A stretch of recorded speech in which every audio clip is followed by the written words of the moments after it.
പ്രധാനമന്ത്രി നരേന്ദ്രമോദിയുടെ അമ്മയെ പറഞ്ഞ് അപമാനിക്കുക, അശ്ലീലം പറയുക, ഇത്തരം പ്രവൃത്തിയുമായിട്ട് ഇറങ്ങിയിരിക്കുന്നത് വേറെ ആരുമല്ല, രഞ്ജിനി ഹരിദാസിൻ്റെ മേക്കപ്പ് മാൻ ആയിട്ടുള്ള ജാൻമാണിയാണ്. ഇവർ ഒരു ആസാം സ്വദേശിയാണ്. ആസാം സ്വദേശിയായിട്ടുള്ള ഇവർ പ്രധാനമന്ത്രിയെ അധിക്ഷേപിച്ചാണ് ഇവർ വീഡിയോ ചെയ്തിരിക്കുന്നത്. ആർക്കോ കൊടുത്ത ബൈറ്റ് എന്നാണ് അവർ തന്നെ പിന്നീട് വന്നിട്ട് മാപ്പ് എന്നുകൊണ്ട് പറയുന്നത്. മാപ്പ് പറച്ചിൽ കുറച്ചധികമായി. ഇപ്പോൾ ഒന്നും രണ്ട് പേരല്ല മാപ്പ് പറഞ്ഞിരിക്കുന്നത്. കേരളത്തിൽ നിന്ന് ഇത് നാലാമത്തെ അഞ്ചാമത്തെ ആളാണ് മാപ്പ് പറയാൻ വേണ്ടിയിട്ട് വന്നിരിക്കുന്നത്. ഇവർക്കൊക്കെ ധൈര്യം എത്രയുണ്ട്? ഇവിടെ മോദി ഫാസിസ്റ്റ് ആണ് എന്നാണല്ലോ അവർ പറഞ്ഞത്. ഫാസിസ്റ്റ് ആയിരുന്നെങ്കിൽ ഇതൊന്നും നാക്ക് പൊക്കില്ലായിരുന്നു എന്നുള്ളതാണ്.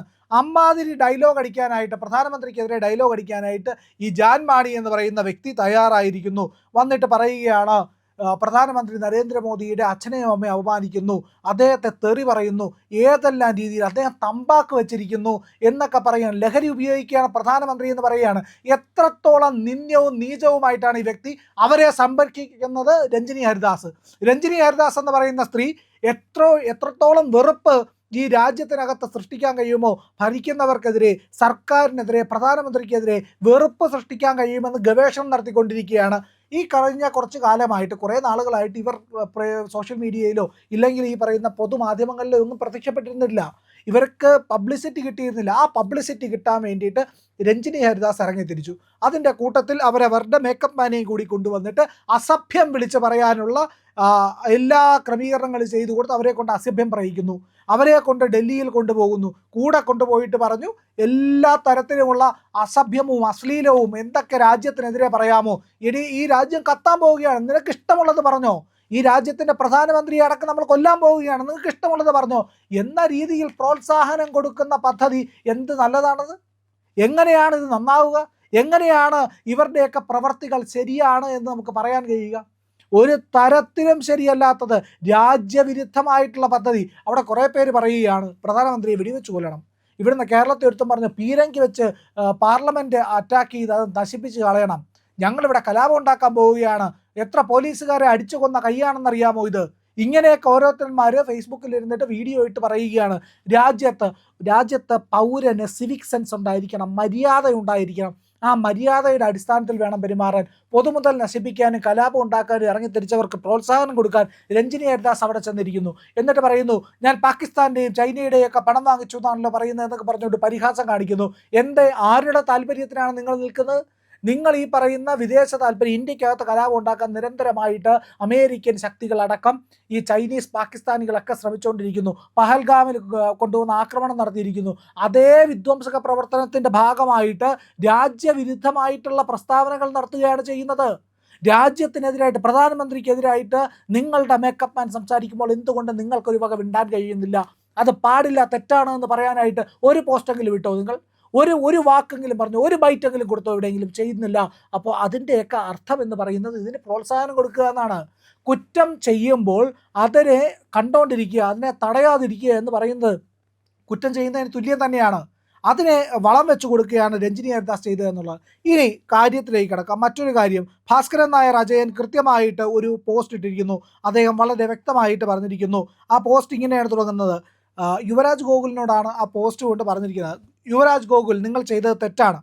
പ്രധാനമന്ത്രിയുടെ മാതാപിതാക്കളെ അപമാനിച്ച ഇവന് എതിരായി കേരളത്തിൽ കേസ് കൊടുക്കുന്നത് തെറ്റാണ്. കേട്ടാൽ അറയ്ക്കുന്ന നീചമായ വാക്കുകൾ പ്രധാനമന്ത്രിയുടെ മോദിയുടെ അമ്മയെ അപമാനിച്ച് രഞ്ജിനി ഹരിദാസിൻ്റെ മേക്കപ്പ് ആർട്ടിസ്റ്റ് ജാൻമാണി അല്ലെങ്കിലും സംസ്കാരം എന്നത് ഇടപഴകലിലൂടെ കിട്ടുന്നതാണ്. ജാൻമണി ഒരിനം പക്ഷികളല്ലേ, ഒരുമിച്ച് പറക്കൂ എന്ന് അദ്ദേഹം പറയുന്നു. എന്നിട്ട് അദ്ദേഹം ഇതിനകത്ത് ഈ കാര്യങ്ങൾ വിമർശനമെല്ലാം ഉന്നയിച്ചതിന് ശേഷം പറയുന്നുണ്ട്, എന്തുകൊണ്ടാണ് യുവരാജ് ചെയ്തത് തെറ്റ് എന്ന് പറയുന്നുണ്ട്. 3 മാസങ്ങൾക്ക് മുമ്പ് ഞാനാണ് ദൈവം എന്ന് പറഞ്ഞു നടന്ന പവൻ ഖേര എന്ന കോൺഗ്രസ് സിംഹം ആസാം മുഖ്യമന്ത്രി ശ്രീ ഹിമന്ത ബിശ്വ ശർമ്മയുടെ ഭാര്യയെക്കുറിച്ച് വേണ്ടാധീനം പറഞ്ഞു. ആസാം പോലീസ് രാഖ്യനാമാനം ഡൽഹിയിലെ പവൻ ഖേരയുടെ വീട്ടിലെത്തി. പവൻ ഖേര ഇറങ്ങിയോടി തെലങ്കാനയിലെത്തി രേവന്ത് റെഡ്ഡിയുമായി ചേർന്ന് ആന്ധ്ര ഹൈക്കോടതിയിൽ നിന്നും മുൻകൂർ ജാമ്യം എടുത്തു. വീണ്ടും ആസാം പോലീസ് പുറകെ ജാമ്യം റദ്ദാക്കി സുപ്രീം കോടതിയിൽ പോയി. സുപ്രീം കോടതി ഖേരയോട് ഗുവാഹത്തി ഹൈക്കോടതിയെ സമീപിക്കാൻ പറഞ്ഞു. 1.5 മാസമാണ് ഈ കോടീശ്വരനായ വമ്പൻ സ്റ്റാർ അസം പോലീസിനെ പേടിച്ച് മൊബൈലും സ്വിച്ച് ഓഫ് ചെയ്ത് ഏതോ കാട്ടിൽ ചെന്ന് കിടന്നത്. പറഞ്ഞു വന്നത് എന്നാൽ ഈ അമ്മാവൻ അസാമിയാണ് എങ്കിൽ പിന്നെ കാര്യങ്ങൾ കുറച്ചുകൂടി എളുപ്പമായില്ലേ യുവരാജ് ഗോകുലെ? ഹിമന്ത ബിശ്വ ശർമ്മ തന്നെയാണ് വീണ്ടും അസമിൽ മുഖ്യമന്ത്രി എന്നും പോലീസ് മിടുക്കരാണ് എന്നും നേരത്തെ ഞാൻ ഉദാഹരിച്ചു കഴിഞ്ഞു. എങ്കിൽ പിന്നെ നാട്ടിൽ മൊത്തം ഓടി നടന്ന് കേസ് കൊടുക്കുന്നതിന് പകരം ഭാവി പ്രധാനമന്ത്രിയായ ശ്രീ ഹിമന്ത ബിശ്വ ശർമ്മ ദാദയ്ക്ക് ഒരു കുഞ്ഞ് ഇമെയിൽ അയച്ചിരുന്നുവെങ്കിൽ പവൻ കേര ഓടിയതുപോലെ ഈ രണ്ട് അവതാരങ്ങൾ ഇടം തേടി ഓടുന്നത് കാണാമായിരുന്നില്ലേ? നമ്മൾ ഗ്യാലറിയിലിരുന്ന കളി കണ്ടാൽ മാത്രം മതിയായിരുന്നു, എല്ലാം നശിപ്പിച്ചു, അല്ല ഇനിയും മതി, ഇതൊക്കെ ചിന്തിക്കേണ്ടേ ഗോകുലേ, വെരി ബാഡ് എന്ന് പറഞ്ഞാൽ അദ്ദേഹം തമാശ രൂപേണയാണ് ഇട്ടേക്കുന്നത്. ഏതായാലും അങ്ങനെ ഒരു സാധ്യതയുണ്ട്. അസം പോലീസിൽ കൃത്യമായ ഒരു പരാതി കൊടുക്കുക, ആ പരാതിയുടെ അടിസ്ഥാനത്തിൽ അവർ ഇവിടെ വന്ന് അറസ്റ്റ് ചെയ്തോളും, അവർ വേണ്ട നടപടികൾ സ്വീകരിച്ചോളും. ഇതോടൊപ്പം തന്നെ മറ്റൊരു പോസ്റ്റും കൂടി കാണുന്നുണ്ട്. അത് ലക്ഷക്കണക്കിന് രൂപ ഫീസ് വാങ്ങി ആഡംബര ജീവിതം നയിക്കുന്ന ഇത്തരം വ്യക്തികൾ നിയമത്തിന് മുന്നിൽ എല്ലാത്തരം സുതാര്യതയും പാലിക്കുന്നുണ്ടോ എന്ന് പരിശോധിക്കേണ്ട ബാധ്യത ഒരു പ്രൊഫഷണൽ ലീഗൽ സെല്ലിനുണ്ട്. അത് BJPയുടെ അടക്കം ലീഗൽ സെല്ലിനോടാണ്. കേവലം വ്യക്തിപരമായ അധിക്ഷേപങ്ങൾക്ക് നിയമപരമായ മറുപടി നൽകുന്നതിനപ്പുറം ഇത്തരക്കാരുടെ ബിസിനസ് സ്ഥാപനങ്ങളിലേക്ക്, വേരുകളിലേക്ക് ഇറങ്ങിച്ചെന്നാണ് ലീഗൽ സെൽ പ്രവർത്തിക്കേണ്ടത്. GST രജിസ്ട്രേഷനും ടാക്സ് വെട്ടിപ്പും അതിനെപ്പറ്റി പറയുന്നുണ്ട്. സേവന മേഖലയിൽ പ്രവർത്തിക്കുന്ന ഒരു വ്യക്തിയുടെ വാർഷിക വിറ്റുവരവ് 20 ലക്ഷം രൂപയിൽ കൂടുതലാണെങ്കിൽ സെക്ഷൻ 22 പ്രകാരം നിർബന്ധമായും GST രജിസ്ട്രേഷൻ എടുത്തിരിക്കണം. ലക്ഷക്കണക്കിന് രൂപ പ്രതിമാസം കൈപ്പറ്റുന്ന ഇവർ കൃത്യമായി ബില്ലുകൾ നൽകുന്നുണ്ടോ, GST റിട്ടേണുകൾ ഫയൽ ചെയ്യുന്നുണ്ടോ എന്ന് GST ഇൻ്റലിജൻസ് വിഭാഗത്തിന് പരാതി നൽകാൻ ലീഗൽ സെൽ തയ്യാറാകണം. സിനിമ, ഫാഷൻ രംഗങ്ങളിൽ നിന്ന് പ്രൊഫഷണൽ ഫീസായി ലഭിക്കുന്ന വലിയ തുകകൾ സെക്ഷൻ 194J പ്രകാരം നികുതി ഈടാക്കുന്നുണ്ടോ എന്നും കൃത്യമായി ആദായ നികുതി റിട്ടേൺ ഫയൽ ചെയ്യുന്നത് കണക്കുകൾ കാണിക്കുന്നുണ്ടോ എന്നും ഇൻകം ടാക്സ് ഡിപ്പാർട്ട്മെൻറ്റിന് ഔദ്യോഗികമായി പരാതി നൽകുക എന്നത് ലീഗൽ സെല്ലിൻ്റെ പ്രധാന ചുമതലയാണ്.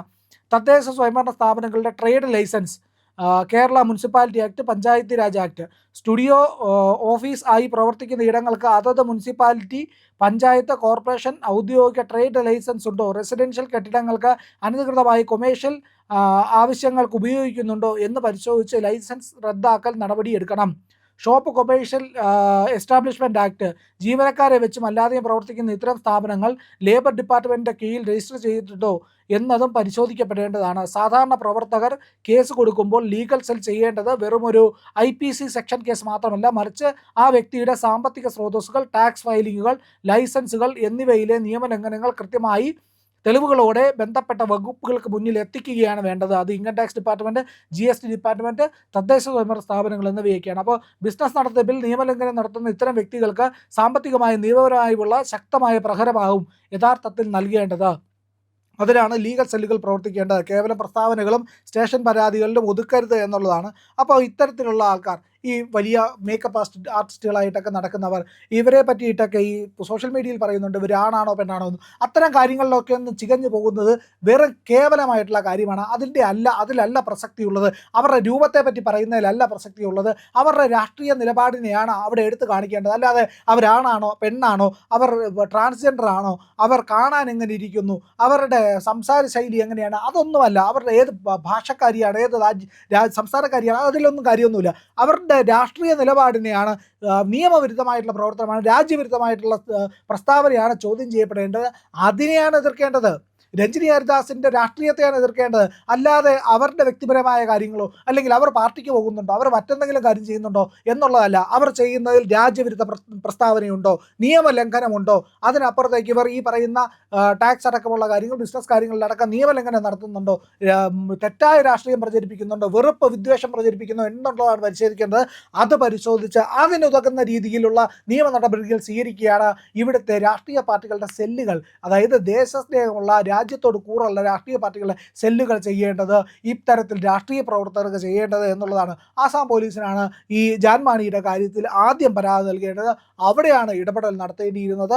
അതിൽ നിന്ന് മാറ്റമുണ്ടാകുന്നതാണ് പലപ്പോഴും പിഴവുകൾക്ക് കാരണമാകുന്നത്. ഇവിടെ മലപ്പുറത്ത് ഇത്തരത്തിൽ ഡൽഹി ആക്രമിക്കണമെന്ന് പറഞ്ഞ ആൾക്ക് ഡൽഹി പോലീസിൽ കൃത്യമായി പരാതി നൽകിയിരുന്നെങ്കിൽ അയാൾ ഇത്തരം പ്രവർത്തനങ്ങൾ ആവർത്തിക്കില്ല.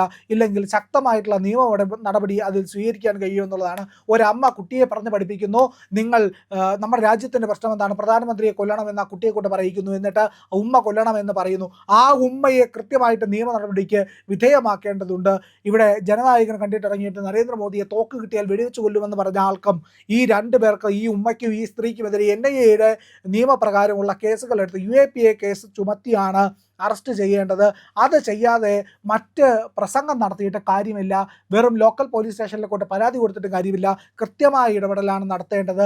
മറ്റ് തരത്തിലുള്ള അപമാനിക്കലോ അസഭ്യങ്ങളോ ഒന്നും ഇതിന് പരിഹാരമല്ല. ഇതിന് ചെയ്യേണ്ടത് കൃത്യമായ നിയമ നടപടിയാണ്. പ്രിയമുള്ളവരെ, മറ്റു മാധ്യമങ്ങൾ പറയാത്ത ഏറ്റവും പുതിയ വാർത്തകളും വിശകലനങ്ങളുമായിട്ടാണ് ഇന്ത്യ ലൈവ് നിങ്ങളുടെ മുന്നിലേക്ക് വരുന്നത്. നമ്മുടെ ചാനൽ കാണണം, ഒരുപാട് പേരെ കാണിക്കണം, അവരോടൊക്കെ ചാനലിൻ്റെ വരിക്കാരാവാൻ പറയണം, സബ്സ്ക്രൈബ് ചെയ്യണം. ചെയ്യാത്ത ആളുകൾ ഉറപ്പായിട്ടും ചെയ്യണേ.